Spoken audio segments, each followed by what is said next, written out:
Hello बच्चों, इस lecture number 8 में आपका स्वागत है। इस लेक्चर नंबर 8 में हम ट्रांसफार्मर पढ़ेंगे।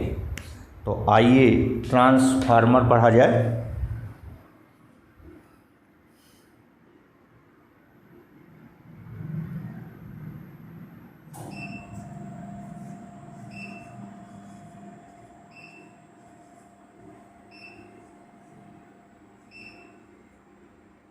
ट्रांसफार्मर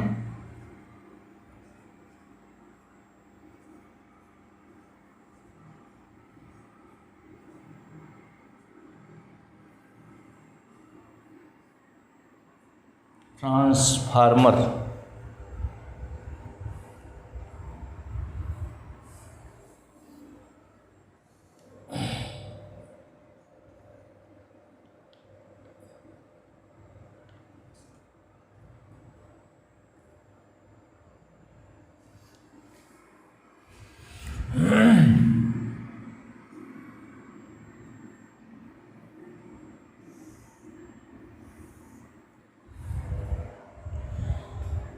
ट्रांसफार्मर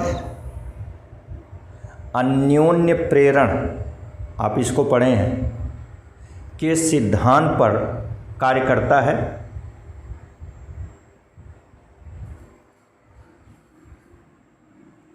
यह अन्योन्य प्रेरण के सिद्धांत पर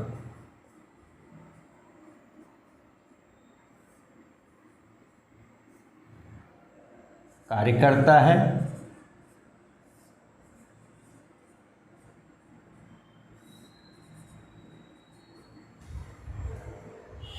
यह प्रत्यावर्ती धारा के विभव को परिवर्तित करता है।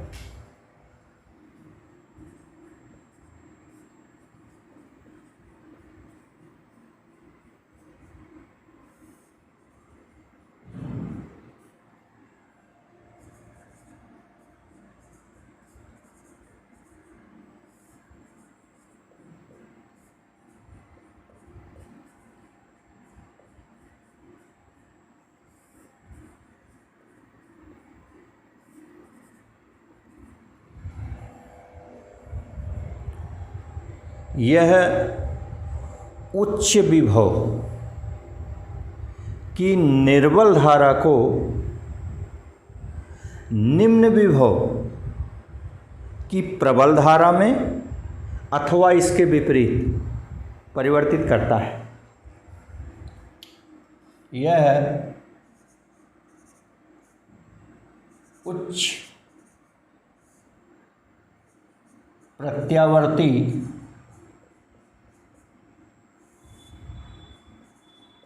विभव की निर्बल धारा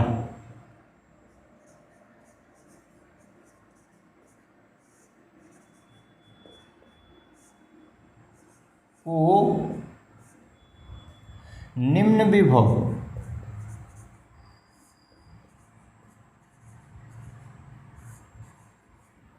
की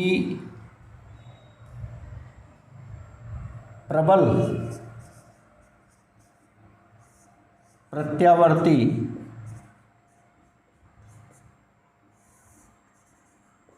धारा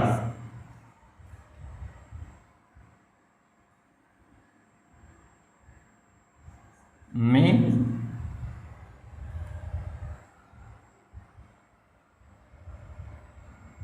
यह उच्च प्रत्यावर्ती विभव की निर्बल धारा को निम्न विभव की प्रबल प्रत्यावर्ती धारा में परिवर्तित करता है।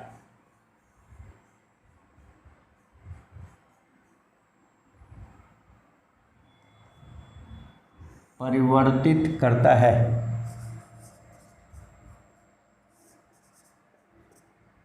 अथवा इसके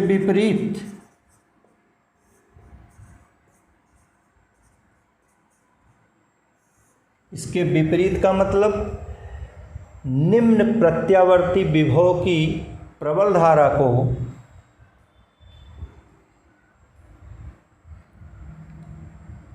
निम्न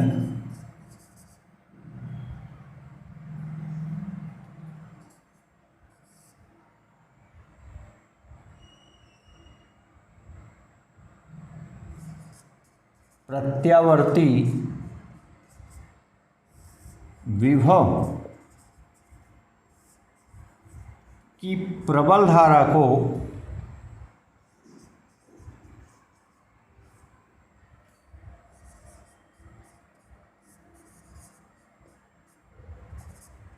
उच्च विभव की निर्बल धारा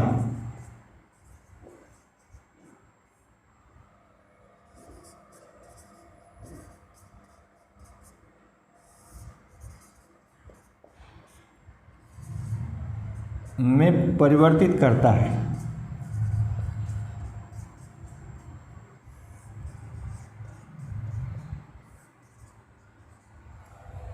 इस प्रकार ट्रांसफार्मर दो प्रकार का होता है।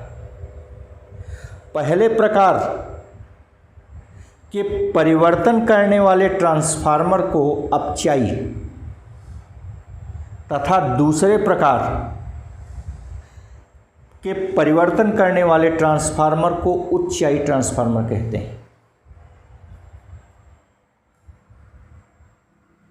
अतः यह दो प्रकार का होता है।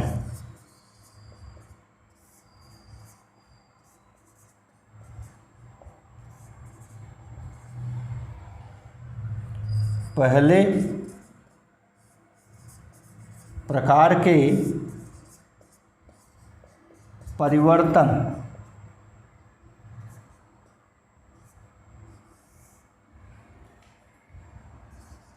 करने वाले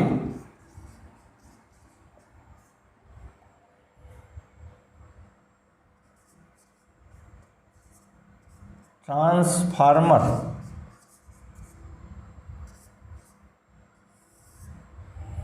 पहले प्रकार के परिवर्तन करने वाले ट्रांसफार्मर को अपचाई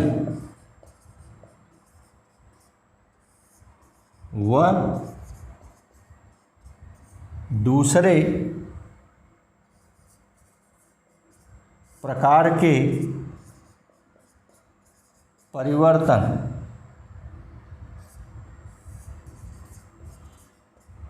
करने वाले ट्रांसफार्मर को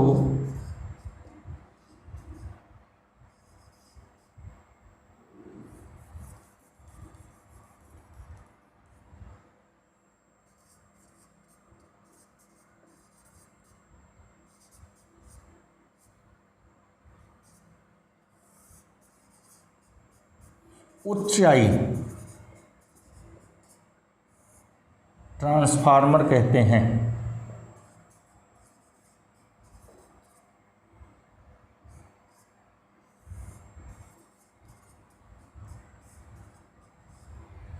ठीक, तो इस ढंग से आपने बताया कि ट्रांसफार्मर दो प्रकार का होता है। निम्न विभव वाली प्रबल प्रत्यावर्ती धारा को उच्च विभव वाली निर्बल प्रत्यावर्ती धारा में परिवर्तित करने वाले ट्रांसफार्मर को उच्चाई ट्रांसफार्मर और उच्च विभव की निर्बल प्रत्यावर्ती धारा को निम्न विभव की प्रबल प्रत्यावर्ती धारा में परिवर्तित करने वाले ट्रांसफार्मर को अपचाई ट्रांसफार्मर, स्टेप डाउन ट्रांसफार्मर कहते हैं। ये सब आपने बता दिया। ठीक,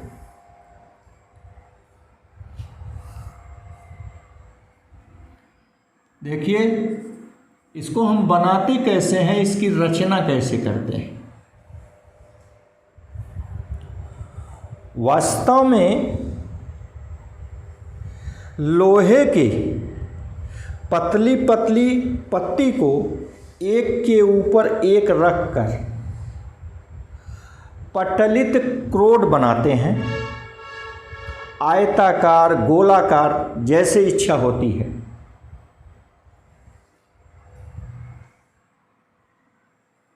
लोहे की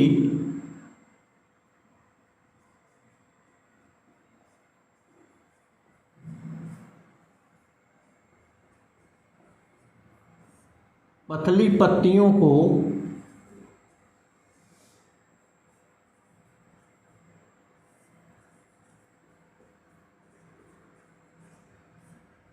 एक दूसरे से जोड़कर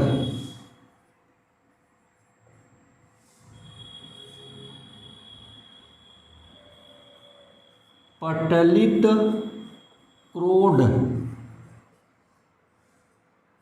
लैमिनेटेड कोर बनाते हैं।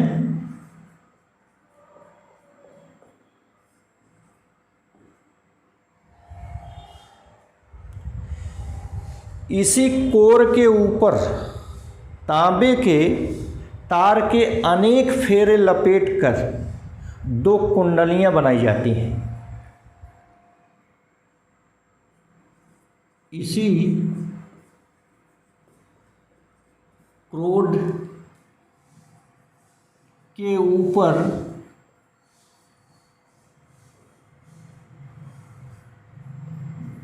तांबे के तार की अनेक फेरे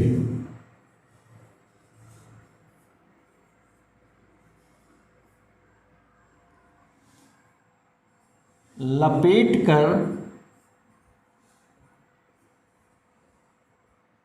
दो कुंडलियां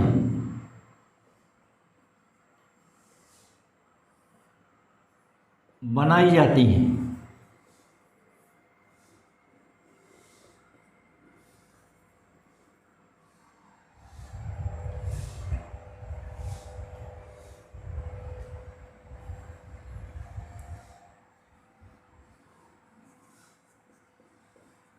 क्रोड की सभी पत्तियां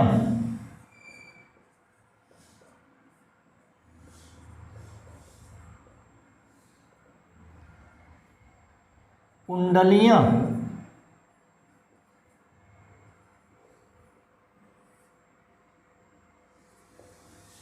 एक दूसरे से पृथक्कृत रहती हैं।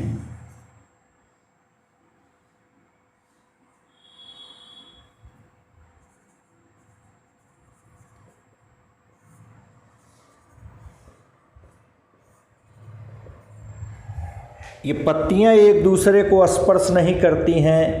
क्रोड को आपस में ये कुंडलियां एक दूसरे को स्पर्श नहीं करती हैं। ये एक दूसरे से पृथक्कृत रहती हैं। ध्यान दीजिए, एक कुंडली मोटे तार के कम फेरों वाली होती है।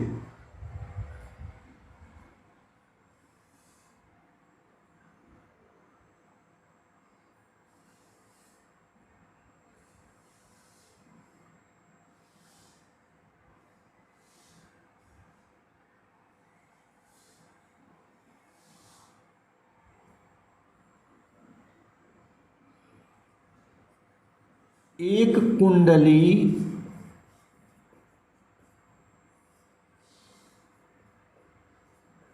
मोटे तार की कम फेरों वाली होती है।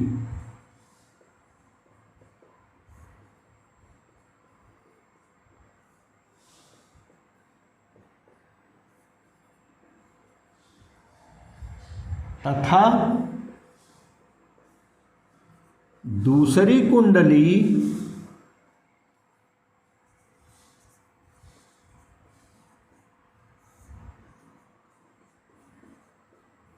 पतले तार की अधिक फेरों वाली होती है।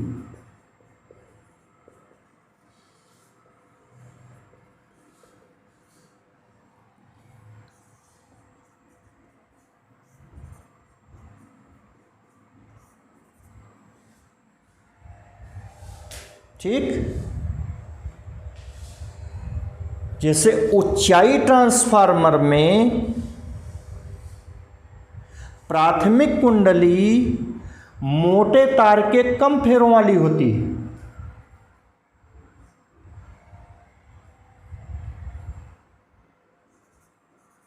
ऊंचाई ट्रांसफार्मर में प्राथमिक कुंडली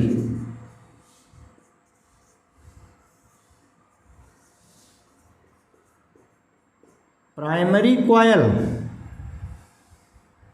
मोटे तार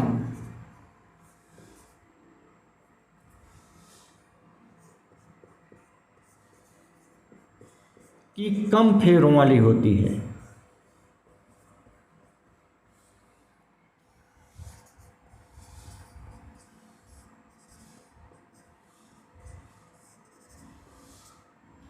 वह द्वितीय कुंडली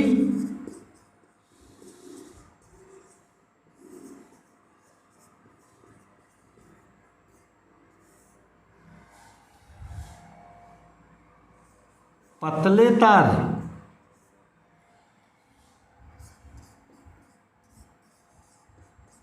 की अधिक फेरों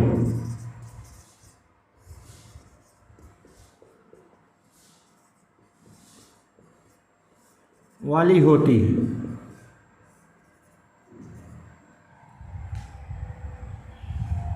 अपचाई ट्रांसफार्मर में इसके विपरीत होता है।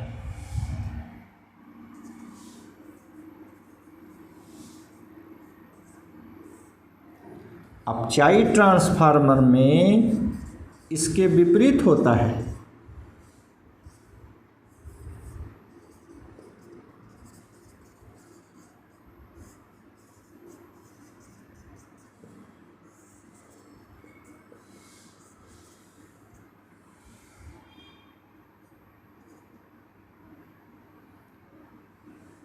यह चित्र से प्रदर्शित है।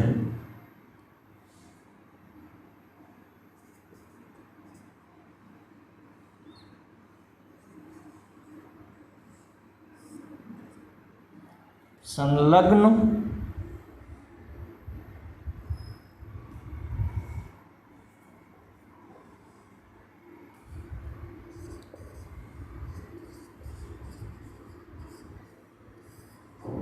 चित्र से प्रदर्शित है।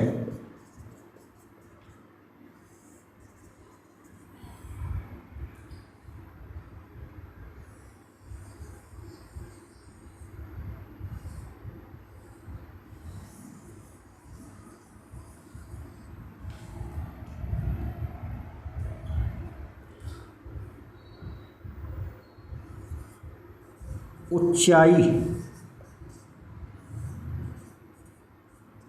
ट्रांसफार्मर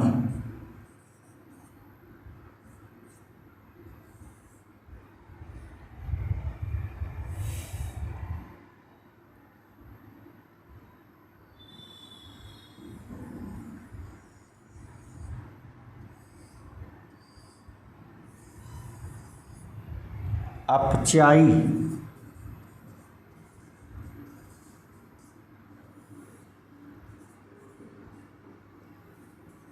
ट्रांसफार्मर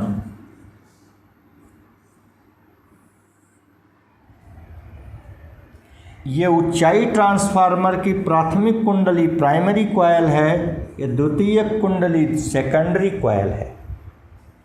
इसी प्रकार ये अपचाई ट्रांसफार्मर की प्राथमिक कुंडली प्राइमरी कॉइल है, यह द्वितीय कुंडली सेकेंडरी कॉइल है।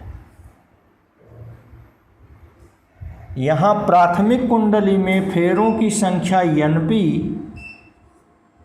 और यहाँ द्वितीय कुंडली में फेरों की संख्या Ns है। इस ऊंचाई ट्रांसफार्मर में Ns बड़ा होता है Np से। अपचाई ट्रांसफार्मर में देखिए प्राथमिक में फेरों की संख्या Np, द्वितीयक में फेरों की संख्या Ns है। तो अपचाई ट्रांसफार्मर में द्वितीयक कुंडली में फेरों की संख्या कम होती है प्राथमिक कुंडली में फेरों की संख्या से। ठीक, हमने आपसे कहा कि स्टेप अप ट्रांसफार्मर में द्वितीयक कुंडली पतले तार की बनाई जाती है जिससे उसमें अधिक फेरे होते हैं। अब आपको कुछ और कॉन्सेप्ट बता दें। जब तार पतला है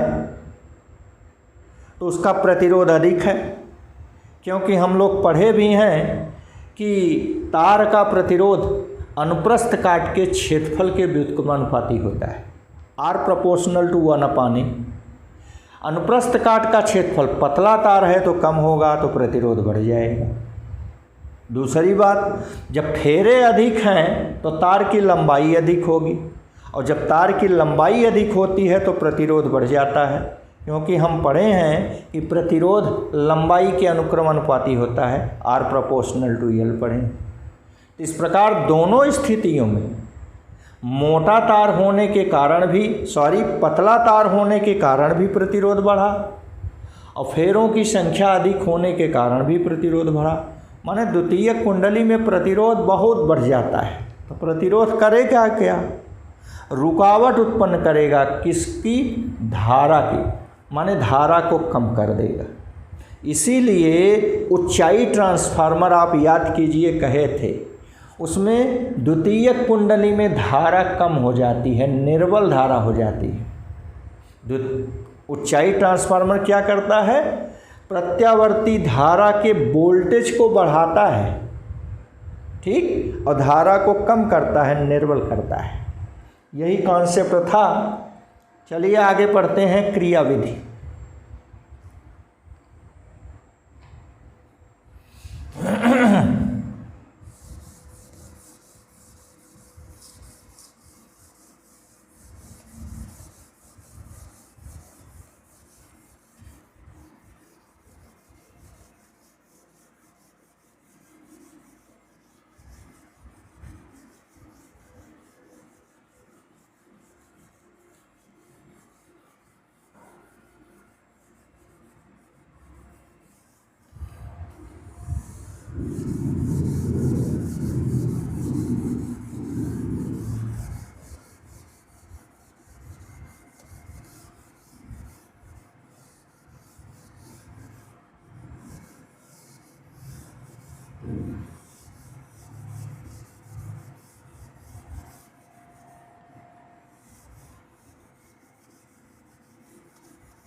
क्रियाविधि, एक्शन ऑफ ट्रांसफार्मर।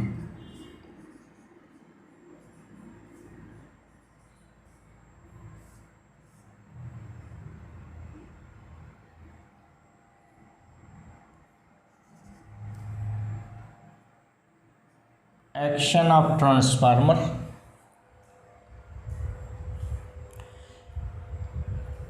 ट्रांसफार्मर अभी थोड़ी देर पहले हमने बताया अन्योन्य प्रेरण के सिद्धांत पर कार्य करता है।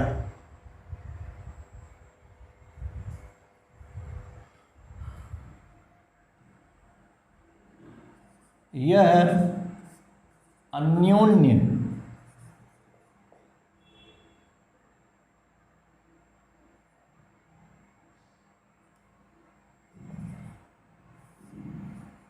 प्रेरण के सिद्धांत पर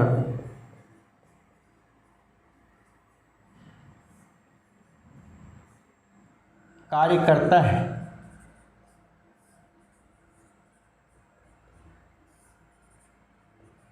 ठीक, जब हम ध्यान दीजिए, जिस प्रत्यावर्ती धारा के विभव को बदलना होता है उसे हम प्राथमिक कुंडली से जोड़ देते हैं।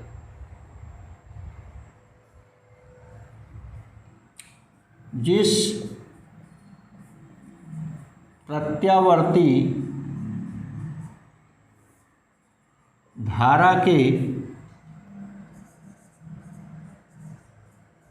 विभव को परिवर्तित करना है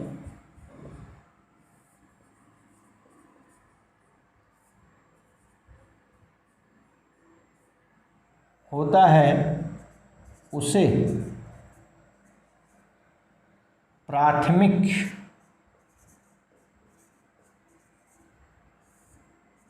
कुंडली से जोड़ देते हैं।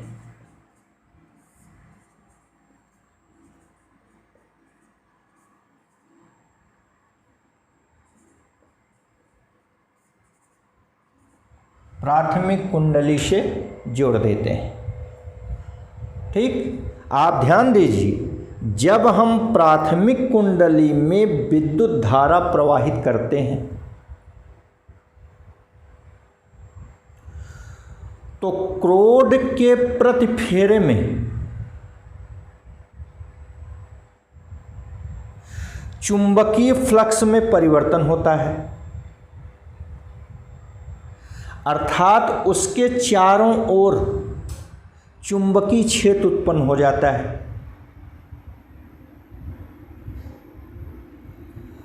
चुंबकीय फ्लक्स में परिवर्तन होने के कारण उसमें प्रेरित विद्युत वाहक बल उत्पन्न होता है। आइए, जब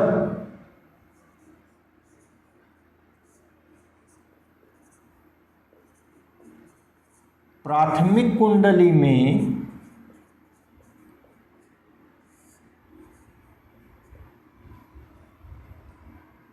धारा प्रवाहित करते हैं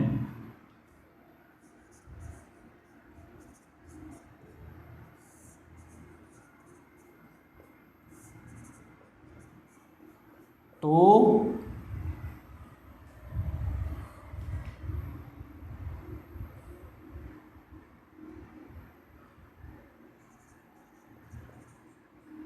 अन्योन्य प्रेरण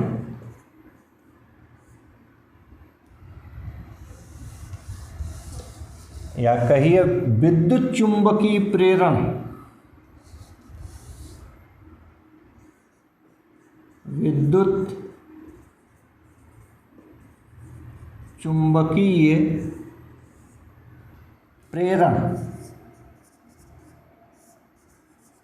के कारण आप यहाँ अन्योन्य प्रेरण कह सकते हैं, क्योंकि ऊपर हमने कहा कि अन्योन्य प्रेरण सिद्धांत पर एक कार्य करता है। तो अन्योन्य प्रेरण के कारण क्रोड के प्रत्येक फेरे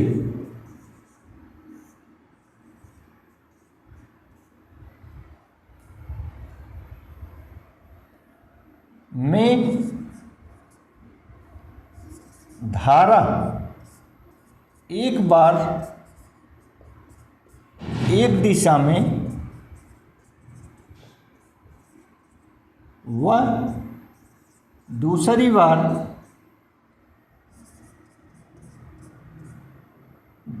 विपरीत दिशा में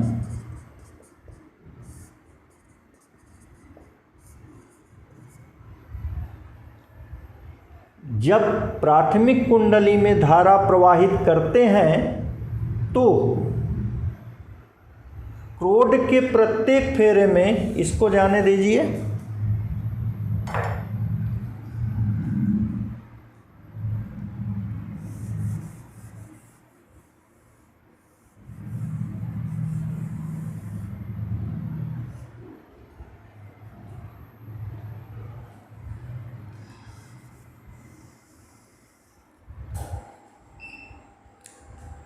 प्रवाहित करते हैं तो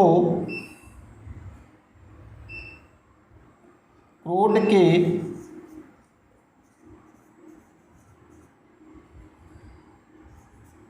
प्रत्येक फेरे में धारा एक बार एक दिशा में व दूसरी बार विपरीत दिशा में प्रवाहित होती है।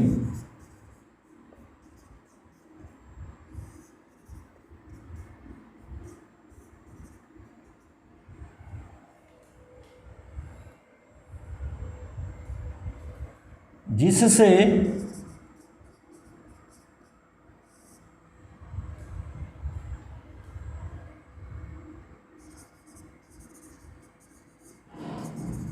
चुंबकीय क्षेत्र उत्पन्न होता है।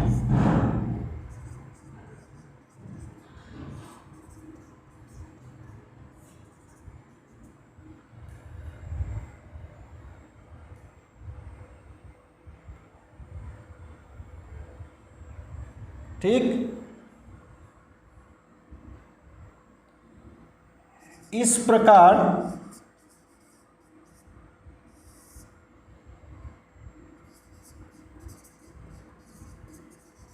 प्राथमिक कुंडली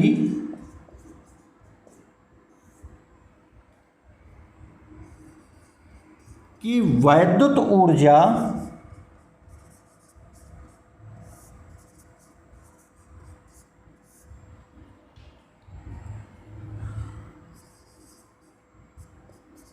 क्रोड के चारों ओर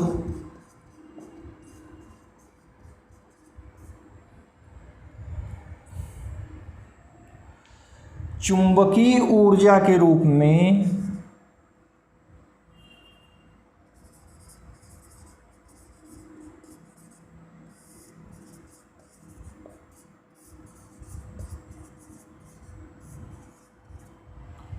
परिवर्तित हो जाती है।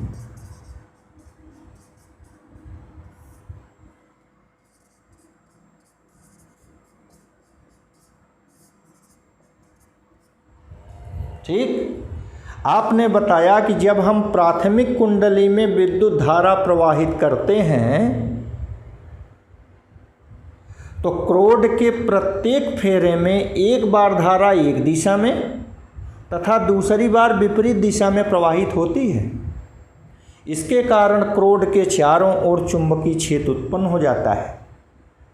अतः प्राथमिक कुंडली की वैद्युत ऊर्जा क्रोड के चारों ओर चुंबकीय ऊर्जा के रूप में परिवर्तित हो जाती है। क्लियर? चूंकि इसी क्रोड से द्वितीयक कुंडली भी जुड़ी हुई है, चूंकि इसी क्रोड पर द्वितीयक कुंडली भी है,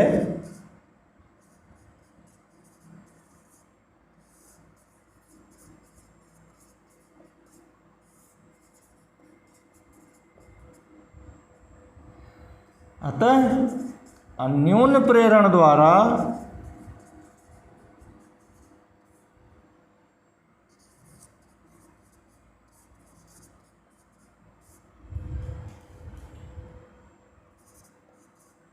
इस कुंडली से बद्ध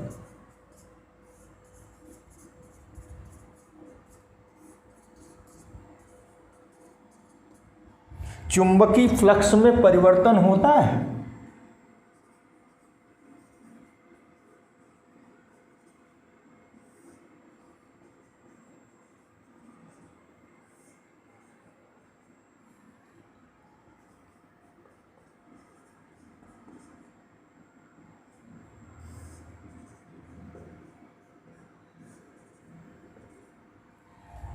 और प्रेरित विद्युत वाहक बल उत्पन्न हो जाता है।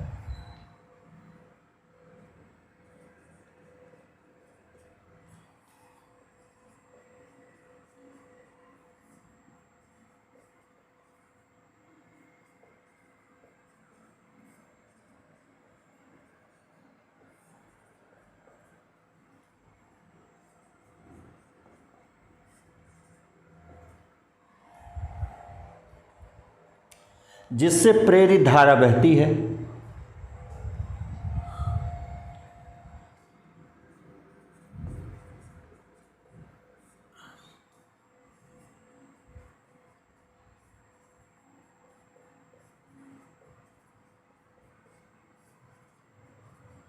अतः अब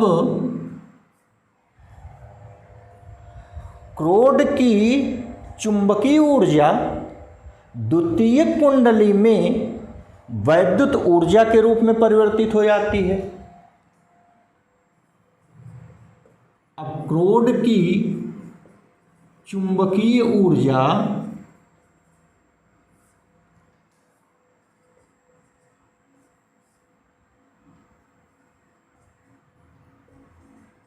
द्वितीयक कुंडली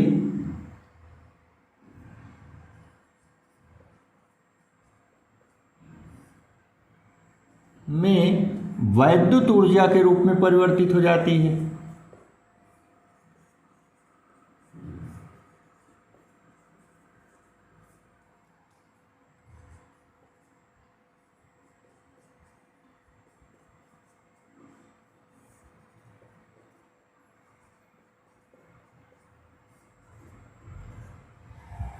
ठीक, वैद्युत ऊर्जा के रूप में परिवर्तित हो जाती है। क्लियर हुआ? फिर से आप सुन लें। प्राथमिक कुंडली की वैद्युत ऊर्जा प्रत्येक क्रोड में चुंबकीय ऊर्जा के रूप में परिवर्तित हो गई थी और यह क्रोड की चुंबकीय ऊर्जा अंत में द्वितीयक कुंडली में वैद्युत ऊर्जा के रूप में पुनः परिवर्तित हो जाती है।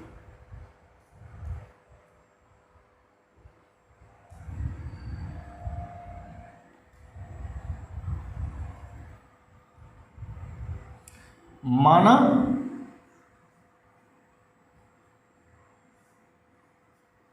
प्राथमिक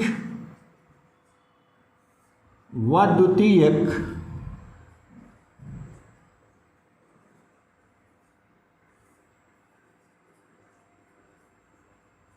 कुंडली में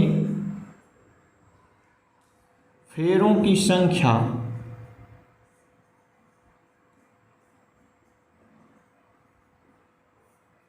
क्रमशः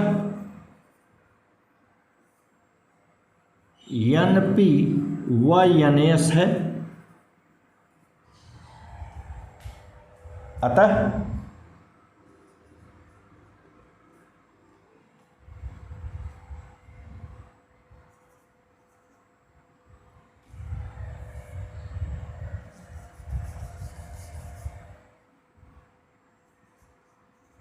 प्राथमिक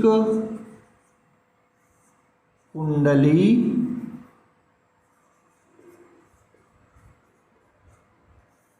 में उत्पन्न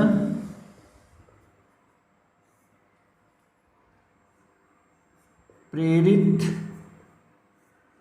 विद्युत वाहक बल EP equal -Np derivative of phi with respect to t. समीकरण 1 व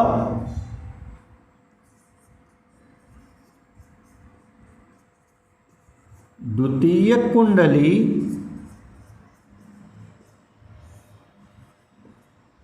में उत्पन्न प्रेरित विद्युत वाहक बल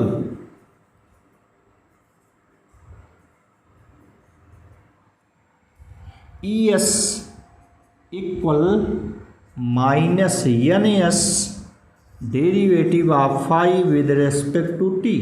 ये समीकरण 2।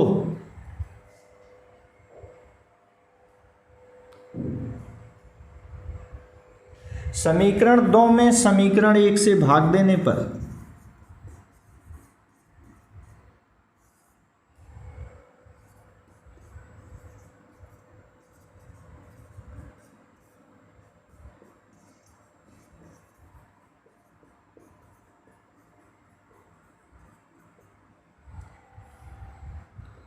ES बटे EP बराबर,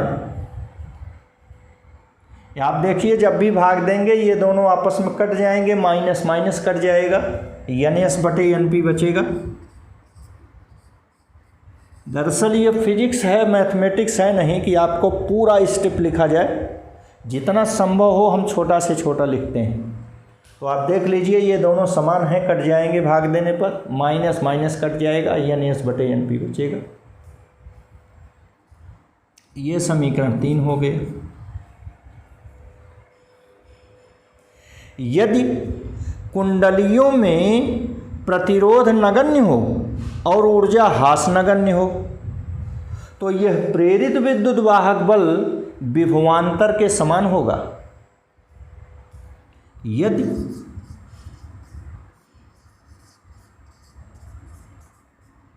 कुंडलियों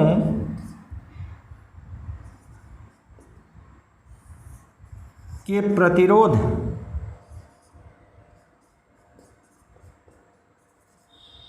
व ऊर्जा ह्रास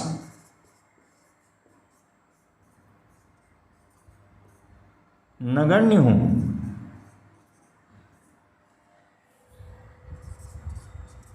तो प्रेरित विद्युत वाहक बल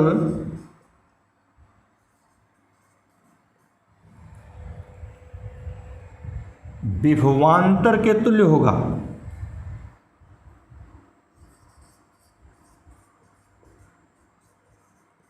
कुंडलियों पर आरोपित विभवांतर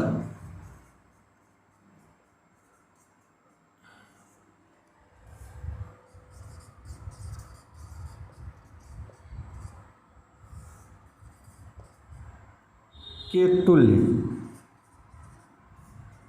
होगा। अतः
तो ES अपान EP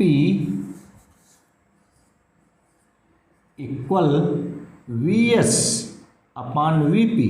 आपने कहा कि प्रेरित विद्युत वाहक बल विभवांतर के बराबर होगा, तो ES अपान EP की जगह VS अपान VP, ठीक, यही बराबर हो गया NS अपान NP। ये समीकरण 4 हो गया। वह शक्ति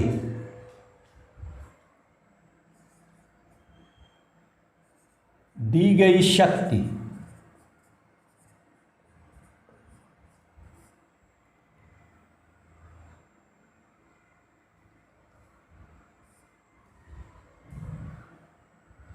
शक्ति P बराबर हम लोग सूत्र पढ़े हैं V इंटू आई, तो VS into IS equal VP into IP। हमने कहा कि यदि किसी प्रकार की ऊर्जा हानि न हो तो शक्ति बराबर होगी द्वितीयक में शक्ति बराबर प्राथमिक में शक्ति। VSIS equal VPIP। याद रखिए ये कंडीशन तभी है जब किसी प्रकार की ऊर्जा हानि न हो और प्रतिरोध नगण्य हो, शून्य हो। तो यहाँ से या VS ओवर VP इक्वल ये हो गया, ये VP गुणा था, इधर भाग हो गया। ये देखिए IP ओवर ये IS का गुणा है, पक्षांतर की, ये भाग हो गया। IP ओवर IS, ये समीकरण 5 हो गए। समीकरण 4 व 5 की तुलना करने पर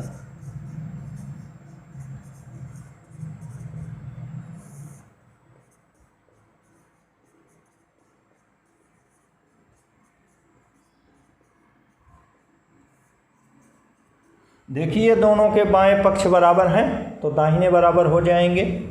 इससे मिलेगा ES upon EP equal VS upon VP equal NS upon NP equal IP upon IS। इसी अनुपात को हम कहते हैं R। याद कीजिए, इसको हम कहते हैं R। ये समीकरण 6 हो गया।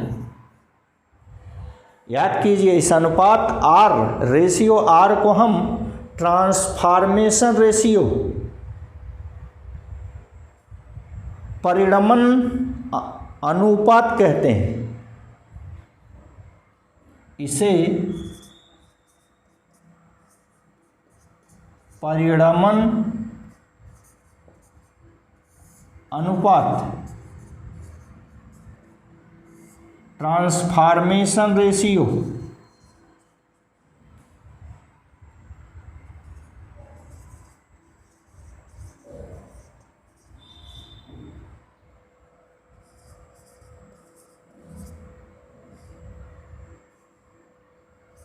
कहते हैं। ठीक। स्टेप अप ट्रांसफार्मर, ऊंचाई ट्रांसफार्मर के लिए इसका मान 1 से अधिक व अपचाई ट्रांसफार्मर के लिए इसका मान 1 से कम होता है।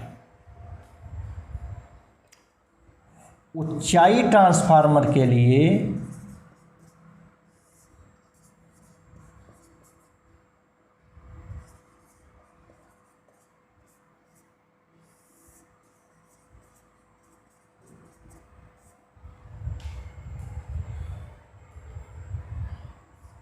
R ग्रेटर देन 1, तो देखिए VS upon VP equal NS upon NP equal IP upon IS greater than 1। R है, R ग्रेटर देन 1। ठीक।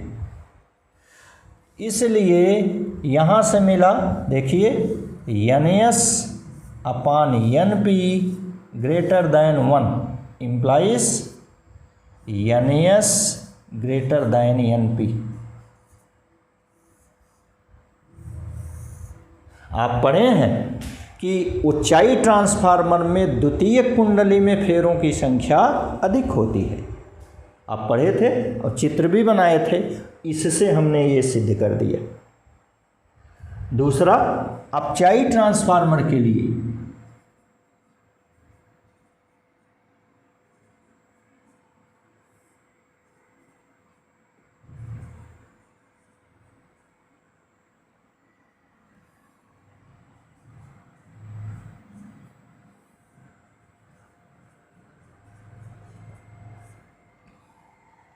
अपचाई ट्रांसफार्मर के लिए R लेस देन 1, तो यहाँ से हमको मिलेगा VS upon VP equal NS upon NP equal IP upon IS less than 1। यहाँ से आपको देखिए मिला Vs अपान ये NS अपान NP less than 1 implies NS less than NP। अब चाई ट्रांसफार्मर में आप देख लीजिए द्वितीयक कुंडली में फेरों की संख्या कम होती है।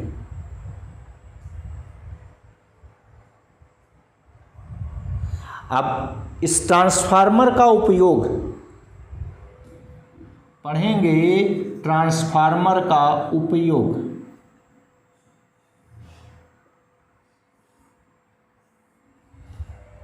इसका उपयोग दूरस्थ स्थानों पर वैद्युत ऊर्जा ले जाने में किया जाता है। इसका उपयोग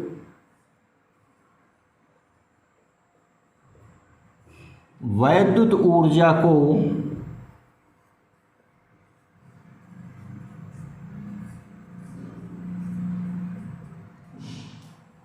दूरस्थ स्थानों तक ले जाने में किया जाता है।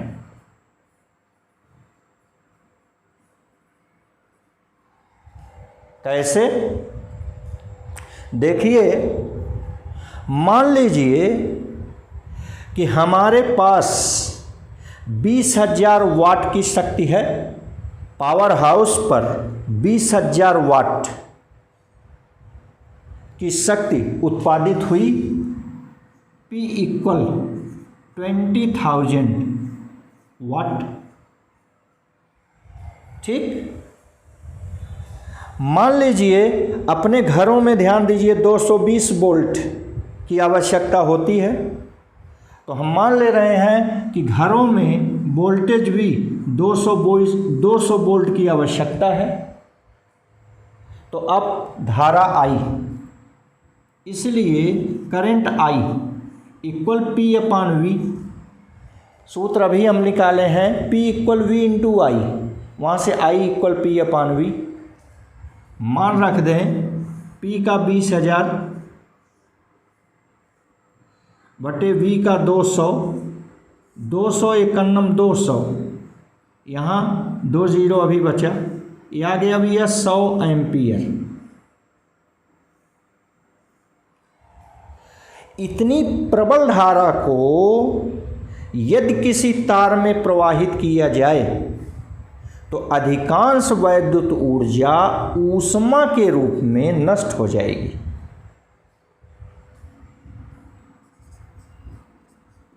इतनी प्रबल धारा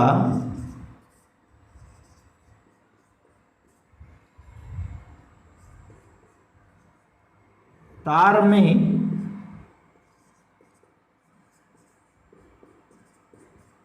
प्रवाहित होने पर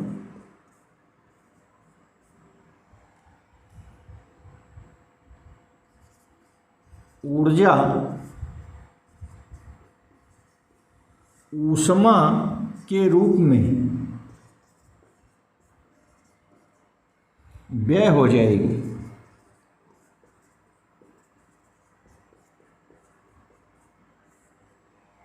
ठीक। इसलिए हम पावर हाउस के पास एक ऊंचाई ट्रांसफार्मर लगाकर तार में उच्च वोल्टेज की धारा भेजते हैं। मान लीजिए कि आपने ऊंचाई ट्रांसफार्मर से 1,000 वोल्टेज की धारा भेजा। इससे बचने के लिए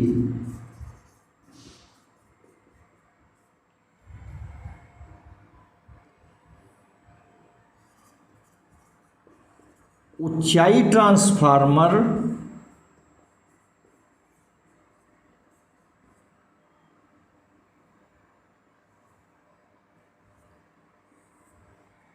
से उच्च वोल्टेज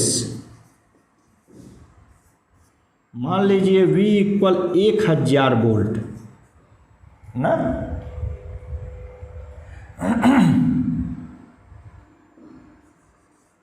की धारा अब कितनी हो गई, I बराबर P बटे V से P हो गया 20,000 बटे V हो गया 1000, 1000 इसको काटे तो 20 आ गया, ये हो गया 20 एम्पियर। ठीक, तो उच्च वोल्टेज की धारा भेजते हैं,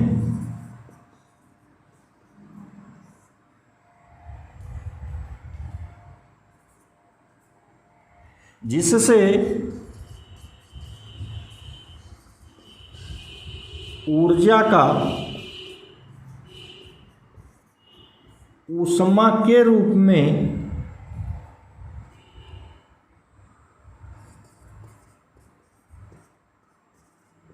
क्षय नहीं होता, क्षय कम होता है।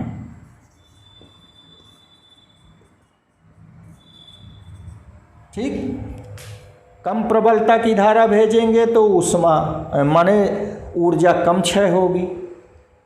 हो गया।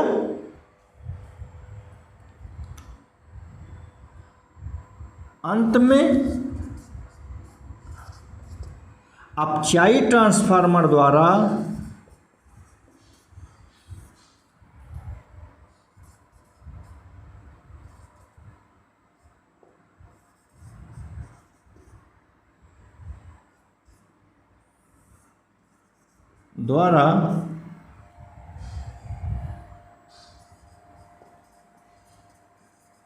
वोल्टेज को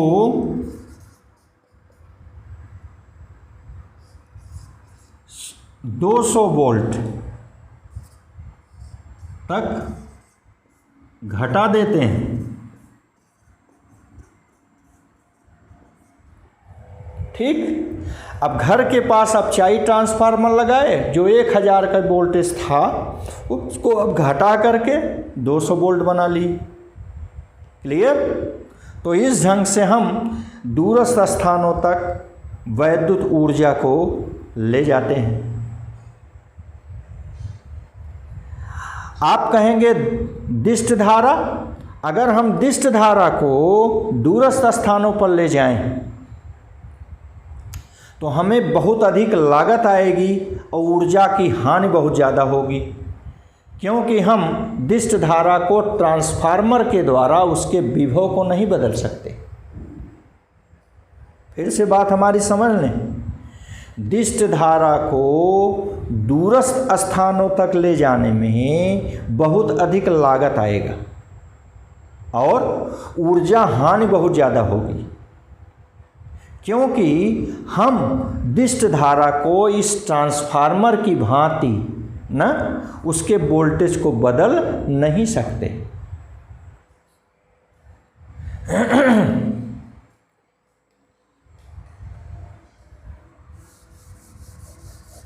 अब आइए प्रत्यावर्ती धारा व दिष्ट धारा की तुलना करते हैं।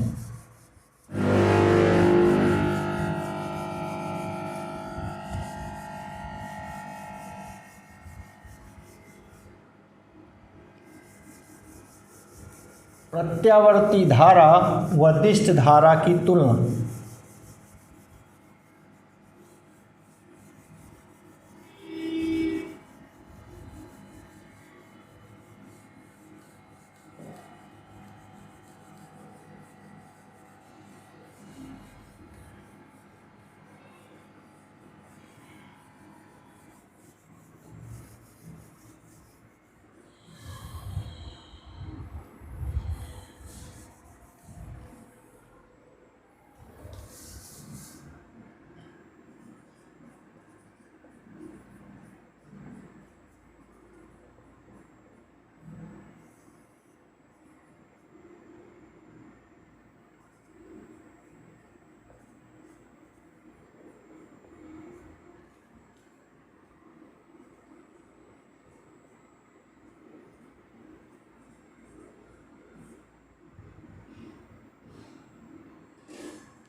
ठीक, पहले तो हम गुण बता दें।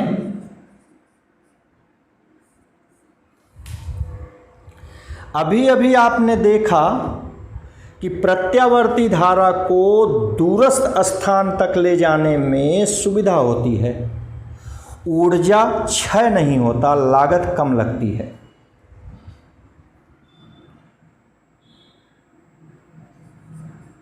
प्रत्यावर्ती धारा को दूरस्थ स्थानों तक ले जाने में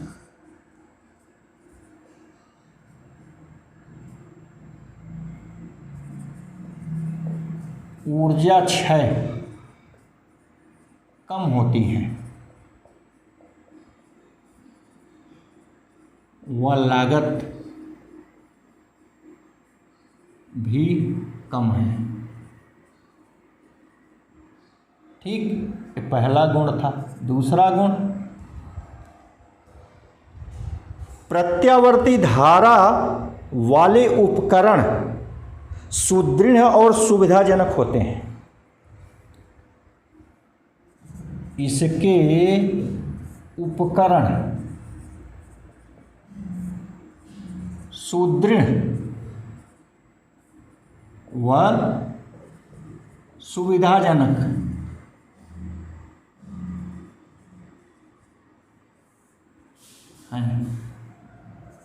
तीसरा, जहां दिष्ट धारा की आवश्यकता होती है, इस प्रत्यावर्ती धारा को रेक्टिफायर द्वारा दिष्ट धारा में बदल लिया जाता है।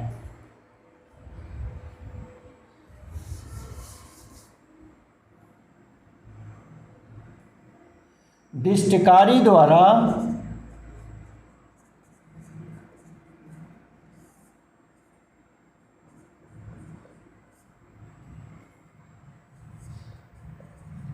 प्रत्यावर्ती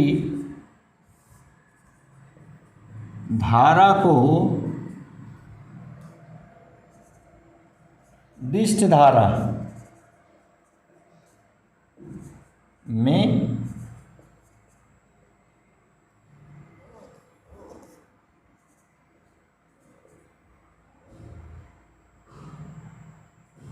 बदला जा सकता है या बदलकर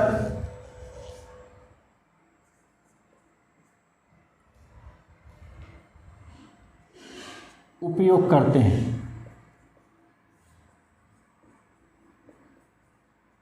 हमने आपसे कहा जहां दिष्ट धारा की जरूरत है, हम दिष्टकारी द्वारा प्रत्यावर्ती धारा को दिष्ट धारा में बदल लेते हैं और उपयोग करते हैं। अब आप कहेंगे दिष्टकारी क्या है? रेक्टिफायर। वास्तव में दिष्टकारी रेक्टिफायर वह उपकरण है जो प्रत्यावर्ती धारा को दिष्ट धारा में बदलता है। वास्तव में यह दो प्रकार का होता है, एक को हम हाफ वेव रेक्टिफायर कहते हैं, दूसरे को हम फुल वेव रेक्टिफायर कहते हैं। यह रेक्टिफायर की विधि जब हम आपको आगे इलेक्ट्रॉनिक्स बताने लगेंगे तो वहाँ पर बताएंगे। अभी समय कम है इसलिए हमें आगे बढ़ने दीजिए। ठीक, ये half wave rectifier, full wave rectifier जब हम इलेक्ट्रॉनिक्स बताएंगे, जंक्शन डायोड, तो वहाँ हम आपको बताएंगे कि junction diode as an half wave rectifier, junction diode as an full wave rectifier, वहाँ पर फिर बताएंगे। ठीक, आइए यहाँ आगे बढ़ते हैं। अब इसके कुछ दोष भी पढ़ लिए जाए। आप तो पढ़े ही होंगे, एसी ज़्यादा घातक होती है। अगर उसके तार को आप छू लें तो आपको झटका मारेगा। तो नंबर 1 ज़्यादा घातक है।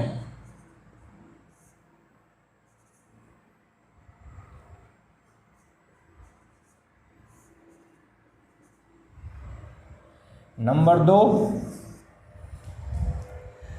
दरअसल प्रत्यावर्ती धारा तार के बाहरी पृष्ठ पर, ऊपरी पृष्ठ पर बहती है, इसलिए मोटे तार के लिए कई पतले तारों को मिलाकर मोटा बनाना पड़ता है।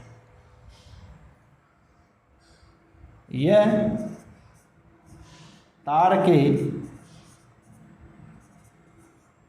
ऊपरी पृष्ठ से बहती है, अतः कई पतले तारों को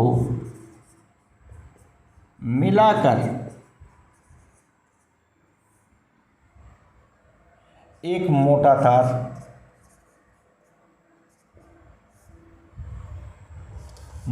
तार बनाया जाता है।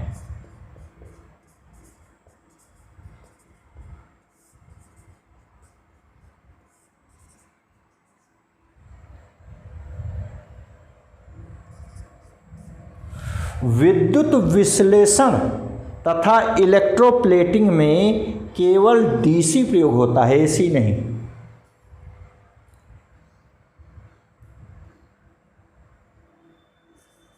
विद्युत विश्लेषण व इलेक्ट्रोप्लेटिंग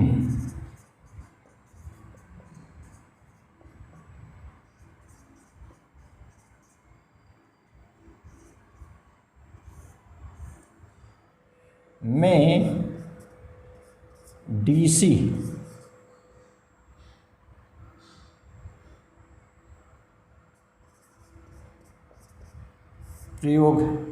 डीसी का प्रयोग होता है।